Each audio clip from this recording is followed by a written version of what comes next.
Good morning, welcome to my friend's lawn in Salt Lake City. I am on vacation in Utah. Sorry about all the car noises, he lives in a very convenient location. I am of the firm belief that New York City is such an exhausting place to live that if you live there, no matter how much you love it, you have to take every possible opportunity to get out of there. I have a couple of friends who go to BYU in Provo, so I visited them for a couple days, and now I'm in Salt Lake staying with another friend, and I have had the most wonderful, beautiful time. These are all friends that I met at vastly different points in my life. One of them was my best friend in high school. One of them I met during my freshman year at NYU before he transferred to BYU. One of them was an intern in New York City last year, and one of them is the brother of one of my really good friends in New York, so I just met him when he was visiting. Being with them has reintroduced me to the person I've been at various points in my life and the kinds of people that I needed and who loved me at those points, like during high school when I just moved to New York, last summer right before and then right after I started taking Lexapro. Some of them I have a ton of memories and history with, and some of them our friendship is really just getting started. Some of them know the present me best, and some of them have a past version of me in their heads a little better. But the common thread is that they all love me and I love them so much that my heart aches to leave.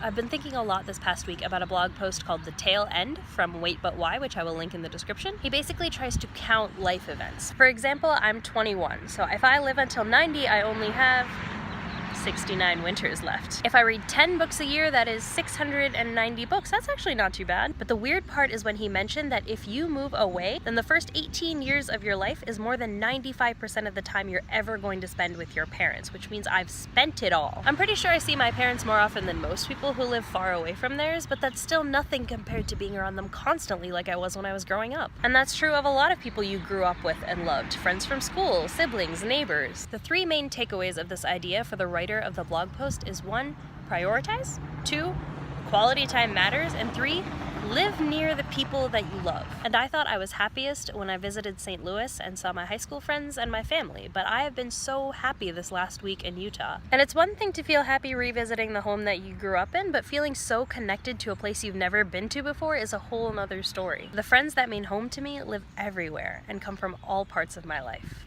but I don't know if any of them are in New York.